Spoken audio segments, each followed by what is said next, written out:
Ai.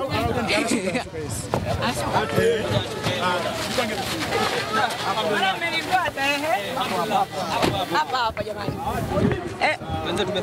Mama, heshima yako. Uko vizuri? Kwa kweli nimeko vizuri. Nimefurahia kwa kweli, mchezo ulikuwa mzuri sana. Tunawapongeza Yanga kwa kucheza vizuri na kupata ushindi dhidi ya JKT. Lakini sisi watu wa Tanga kwa kweli tumefurahi, tumeona mji wetu umechangamka. Na watu wa Tanga ni wakarimu, nadhani mmejionea watu ambao wametoka. Kwa hiyo tutaendelea kuweka mazingira mazuri kwa kushirikiana na viongozi wa serikali kuhakikisha Tanga inazidi kuwa bora zaidi katika masuala ya michezo na burudani. Finali imechezwa katika eneo lako hili kwa maana ya Tanga.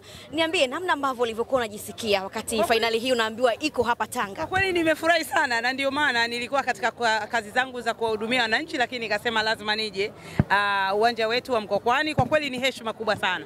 Tunashukuru sana TFF kwa kutuletea nusu finali hii, lakini tunashukuru mashabiki wote. Kwa kweli mimi mimi ni koso, lakini nimefurahia jinsi mashabiki wa Yanga walivyojitoa kwa wingi sana. Jana usiku nilikuwa nakula hapo chipsi hapa Mkokwani.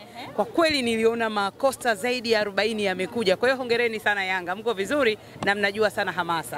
Kwa niaba ya wanatanga, mmejisikiaje mchezo huu mkubwa kuweza kuletwa hapa Tanga? Tumefurahi sana kwa kweli. Tumefurahi sana, tumepewa heshima kubwa sana, na naamini kwamba wageni wetu pia wamefurahi kukaa Tanga. Tanga haja leo kuondoka majaliwa, ni watu wakarimu, tuna vyakula vizuri. Kwa naamini wageni wetu wamefurahi. Na tuleteeni michezo mingi zaidi na mechi nyingi zaidi. Kipi kimekufurahisha leo? Kwa kweli leo nimefurahi kuona uwanja wa Mkokwani umejaa sana. Lakini jana jioni niliona yale makosta yamekuja kwa wingi, alafu yameandikwa hatuchezi ngo. Nikasema kwa kweli hii ndio Yanga kwa kweli, timu ya wananchi. Hongereni sana kwa kweli. Washauri wacheze usicheze? Hilo swali la kizushi. Hilo swali la kizushi. Lakini kwa kweli wamejipanga, wako vizuri. Hongereni sana. Ushauri wako sasa kwa wadau wa soka ambao wanakusikiliza wakati huu hapa, lakini pia kwa mashabiki ambao wameacha shughuli zao wamekuja kutazama finali hii? Kwa kweli kama kubwa nimesoma comment 2-3 kuhusu uwanja, kwamba pitch inahitaji kuboreshwa zaidi. Kwa hiyo ni uwanja wa chama chetu, lakini kwa kushirikiana na wadau, kwa tutaendelea kutafuta wadau wa kuboresha zaidi.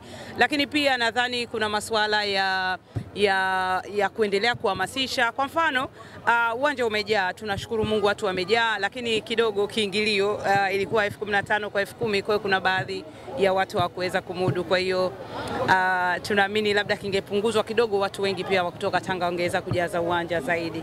Kwa hiyo sisi tunajua wenye shughuli zetu. Shukrani sana mama. Asanteni.